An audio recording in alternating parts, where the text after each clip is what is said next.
গোসাবা থেকে রবীন্দ্রনাথ টেগোর বাংলো বা beacon bungalow দেখে আমরা আবার চলে এসেছিলাম আমাদের বোট তুফান 3-তে। এখন চলছে নৌকোবিহার। আমাদের গন্তব্য সজনেখালি ওয়াচ টাওয়ার। রাস্তায় যেতে যেতে মাঝখানে একটু সময় করে আমরা সবাই মিলে আমাদের লাঞ্চ করে নিলাম।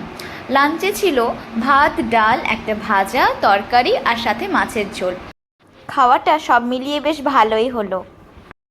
এরপরে আমরা চলে এসেছিলাম সজনেখালি ওয়াচ টাওয়ার। এটা একদম সজনেখালি ওয়াচ টাওয়ার থেকে বাইরের ভিউটা। অনেকটা উঁচু থেকে পুরো সুন্দরবনটাই যেন দেখা যাচ্ছিল।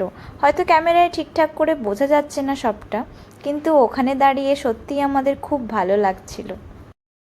এরপর আমরা হঠাৎ করে একটা কুমির দেখতে পেলাম ওখানেরই পাশের একটা পুকুরে। দেখতে পাচ্ছেন, হয়তো ক্যামেরায় ঠিকঠাক করে আসেনি, কিন্তু এটা ওই ঘড়িয়াল বা কুমির যাই বলা যায় সেটাই ছিল। এখন আমরা চলে এসেছিলাম দক্ষিণ রায় ও বনবিবির মন্দিরে। এখানে এই পুরোহিত মশাই আমাদের সকলকে বনবিবি আর দক্ষিণ রায়ের কাহিনী শোনাচ্ছিলেন।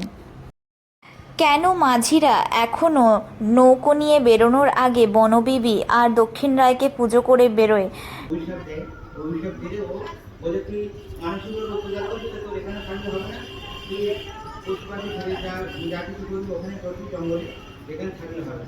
তাই ওই পাগল ধানগুলো জঙ্গলে চলে যায়, জঙ্গলে থাকে। আর তোমার ধুনাতে একটা মহলে মোহাম্মদুর সংগ্রহ করে, কিন্তু দীর্ঘদিন মোহাম্মদ পায় না, না পাওয়াতে সে চিন্তায় ছিল।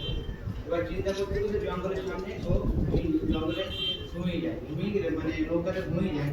ঘুমিয়ে গেলে তখন দক্ষিণায় ওকে স্বপ্ন দেখাচ্ছে, কিন্তু আসলে চলে যায়, কিছুই তার পারবে না। তবে আমার কথা শুনে তুমি সব পাবে।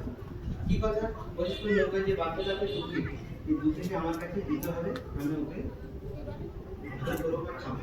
তখন বলেছে আমাকে মাকে ছেলে বলে নিয়ে আসা নয়, আমি ওকে দিতে পারবো না। তখন বলতে তখন ঠিক আছে, তুই যখন দিতে পারবি না, তোকে আমি সবাই তোদেরকে সবাই আমি জলে ফেটে দেবো, কাউকে বাড়ি যেতে পারবো। তখন এই ভাই তখন অনেকক্ষণ কেটে গেল। কেটে যাওয়ার পরে দক্ষিণ রায় কেটে যাওয়ার পরে তখন নৌকার মেন মাঝি তখন ওকে বললো যে বুঝে আমাদের জন্য একটু রান্না কর। রান্না করতে গিয়ে দেখে জ্বালানি কাঠ নেই। তখন বুঝে ধোঁয়াতে থেকে বললো, ধোঁয়াতে বললো ঠিক আছে ওই জ্বালানি কাঠটা একটু নিয়ে আমরা ক্লান্ত সারাদিন। তখন ওই জ্বালানি কাঠ যখনই নেমে যায় জঙ্গলে, তখনই এই নৌকা ছেড়ে যায়। নৌকা ছেড়ে দিলে ও জঙ্গলে উঠে গেল, জঙ্গলগুলো দেখা করে তখন ও এই দক্ষিণে ওকে খাবে।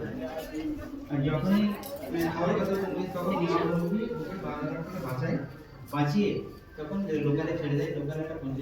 লোকালে বোঝাতে যে উনি বলে এখন আছে রক্ষা করে। হিন্দু মুসলিম উভয় এই মাকে স্মরণ করে যায়, যাতে কোনো বিপদ নেই। মাঘ মাসে প্রথমেই মায়ের স্মরণ করে।